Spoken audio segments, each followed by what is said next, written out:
Hello, I'm Javis Lewis, and in this episode I'm going to show you how to work with images in Storyist, the creative writing application for macOS and iOS. You can get it at storyist.com. The images in Storyist can be used in three different places. One of them is inside the text, so in line with the text. So you imagine you had text, then there's an image, and then there's more text. Could be either a screenshot, could be anything. And the second option you can use images is in storyboards inside Stories, so that you can create something of a mood board to get the setting of either a character or a scene or a plot point just right, that you have a visual kind of reference of several images that you can put together and just remind you of what your scene is all about. And the third option is that you can use them as little icons in what's known as story sheets. We haven't talked about story sheets yet. I will do that in a later video, but I will kind of preempt them here just to show you how images can fit into that process. The way Storyist does that is philosophically quite interesting. So you drag an image either into Storyist, or you use the file menu, use file import, and then select an image.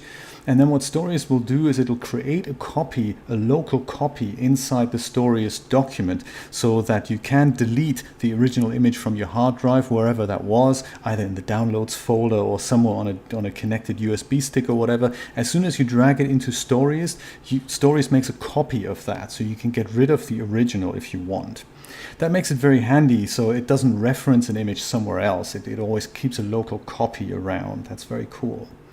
And then the other thing that Storyist does very well is that if you use that image in three different positions, Storyist will not create multiple copies of it. It will always just reference the copy that Storyist has in its internal storage. So very clever to save some space there.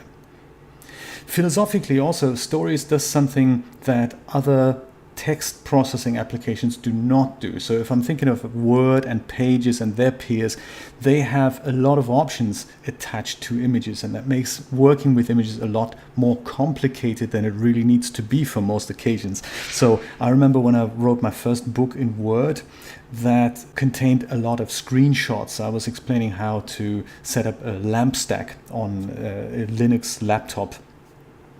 And in so doing, I used a lot of screenshots, and they were never quite formatted correctly. And that's because each image could be set up to be either in line with the text. It could be set up so that the text flows around the image. Every image was a different size, and they were never quite adjusted correctly. I had to do all that manually. And if you have 100 images in your document, that just drives you nuts. And it's a lot of manual labor, and you could do without that. So Storyist does away with many of these philosophical options by really only giving you a single option of how an image appears in your text, and that is you can either have text displayed or you can have an image displayed, but you can't have an image and text displayed on the same line, if you will. You can either only have a paragraph of text, then you can have an image, see that as another paragraph, and then you can have more text. And the image is always formatted full width by default.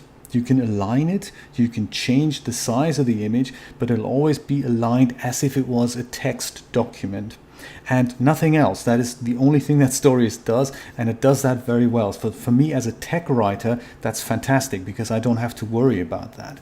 And it'll also acknowledge those things when it comes to exporting your document either as an EPUB or a PDF or a Mobi version for Kindle distribution. So let's see how to do that. I've got the welcome dialog open here with Storyist, and I've got a few images sitting on my desktop. These I'm going to use. And they're of varying quality. Some are PNGs, some are JPEGs. They're not labeled in a meaningful way, so some are just, IMG underscore some weird number. And as I said, they're all different sizes here. And I'll see, we can have a look at that. This is a square one that contains transparency, I believe. Yes, I think it does. Maybe it doesn't. This definitely is one that contains transparency here, the WordPress logo. And then I've got a screenshot of very nice produce here at my local supermarket. Those are dragon fruits, by the way, surrounded by, lemons and limes and Novell oranges. And this, I believe, was my lunch the other day. It's a vegetarian green-wise chili from Publix on the bay. day. Very exciting. And this is when I survived my first cycle after I had survived cancer, which is awesome. Read about it in my latest book, Broken Bowels, Tales of a Super Survivor. You can get it on Amazon. Or you can even get it as a free copy if you support me through my Patreon campaign. I'll put a link in the description underneath that video. So let's see how we can utilize all these images in Storyist. Let me create a new Storyist project here, and I'm just going to call that. You're going to use the novel template here, and I'm going to drop that on my desktop. I'll just go and save that.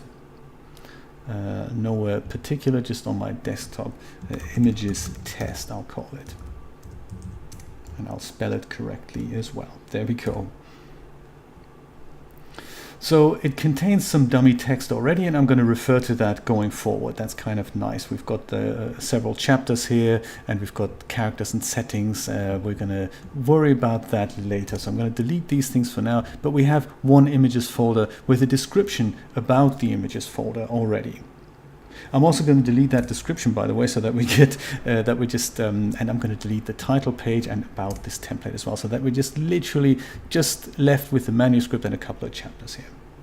So you have various options of how to deal with images in Stories. The first thing is to get them into the project, and that's either possible via the File menu, File, Import, and then you select your image. For example, on my desktop, I'm just going to select this one here, Cancer Cycling, and I'm going to import that. You can import multiple images into the project as well. That's possible too, by simply shift selecting them. So File, Import, and then you can maybe select this one and that one. Just hold shift down while you select multiple images and then hit import. Or I'm just going to go cancel out of this. You can also just drag them in to your project. So if I just make that Stories window a little bit smaller, I can just go and drag an image and left click and drag and hold that and just drag it into here. That'll also work. And then we have this image in here. You can even go one step further and go into the text that you want to use for that image. So in case, I'm just going to make that a little bit smaller here perhaps, and say down here, I'm going to split this up, and or maybe it's this kind of at the end of a line here, perhaps I'll just go and do that here just before the end of that section in the middle of the page. I'm going to go and drag an image directly onto that place, and look what happens there. So if I use this image here, I'm going to left click and drag. I'm not going to drag it anywhere here into the project navigator. I'm going to go and drag it right inside my document, and then the image, you can see I'm still left clicking. I've not let go of my click here on my trackpad yet. I can position that anywhere I like and then let go, and then the image will be kind of right dropped into the text. And look also what's happened here. The image has also been put into the images folder at the same time. So that's kind of encouraged so that your thoughts and your images are kind of more organized. So when you do it that way, then Storyist is kind enough to put the image directly into your images folder. Otherwise, they just lurk around in the root view of your project navigator, from where you can now go and select them and basically just drag them into that folder. And then you can close that folder, and they're all in a central place. It's calm, organized thoughts. They're very important for that to happen sometimes.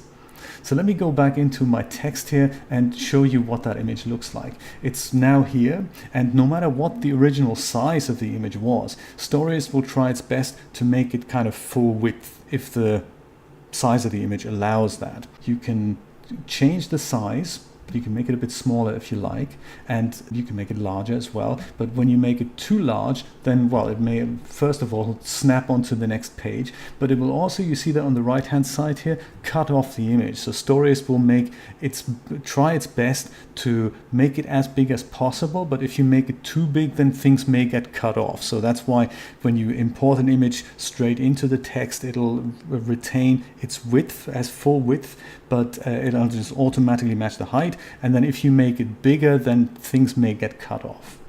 Just something to be aware of. You can then make it smaller again, and then it kind of depends on the page format and where and how big the image looks like. I'm going to make it a little bit smaller here so that it fits on this side.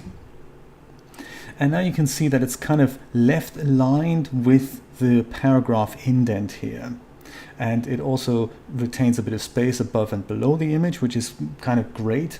And if you format this as an EPUB or a Kindle version, then this will also retain its full width properties there, if you don't meddle with the size too much.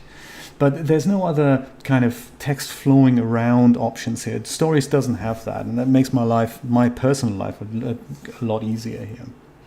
So there's a couple of things that we can do here. We can, of course, go to the format inspector up here and then select the text alignment with the image selected. I can go either left aligned, which is this currently, or I can use right aligned, which means the image snaps to the right, or I can use the center aligned, which means the image is dead in the center of my text.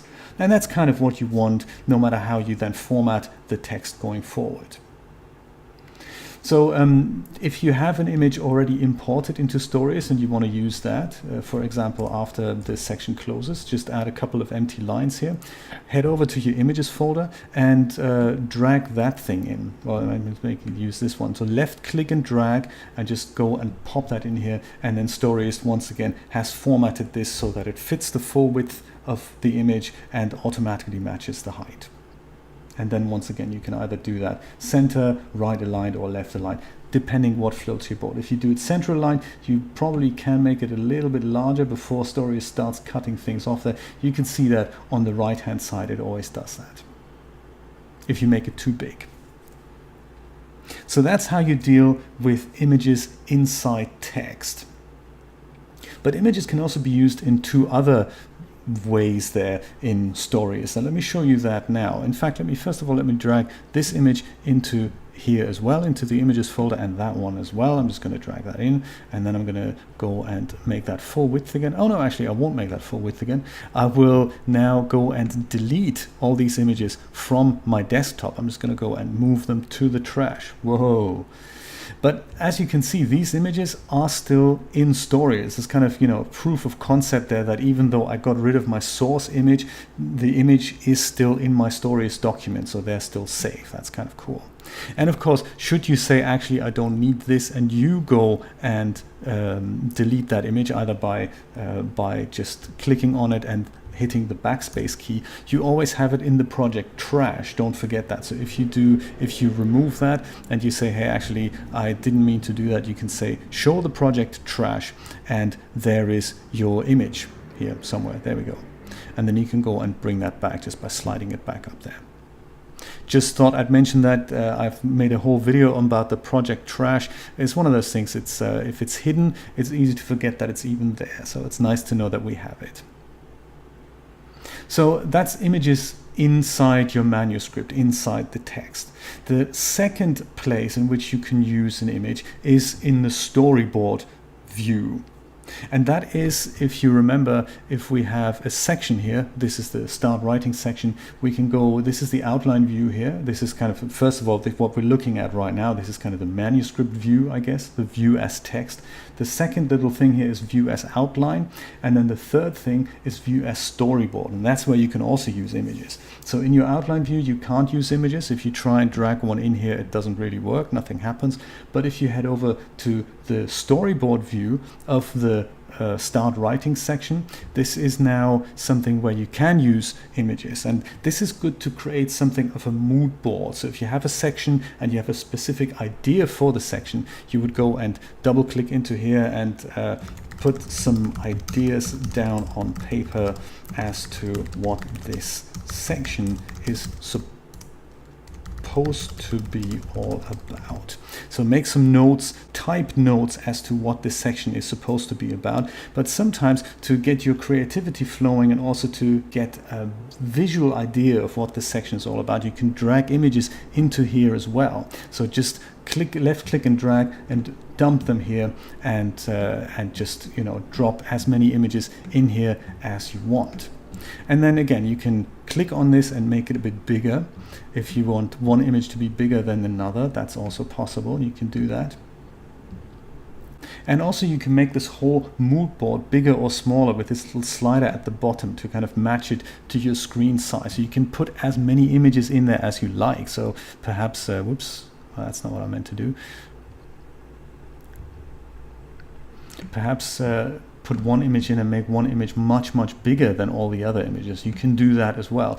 Whatever needs to happen for you to have a visual idea what your story or what this section is all about. You can grab some images from Google and then just, let your creativity run with that and build the scene that you want to describe with words and describe that visually. So it's a very helpful writing aid if you want to use that. So that's the second way you can use images in Storyist. And of course, then when you go back to the text view, then you only have your text there, and you go back to your storyboard view and you have your images there. So that's how you can switch between them.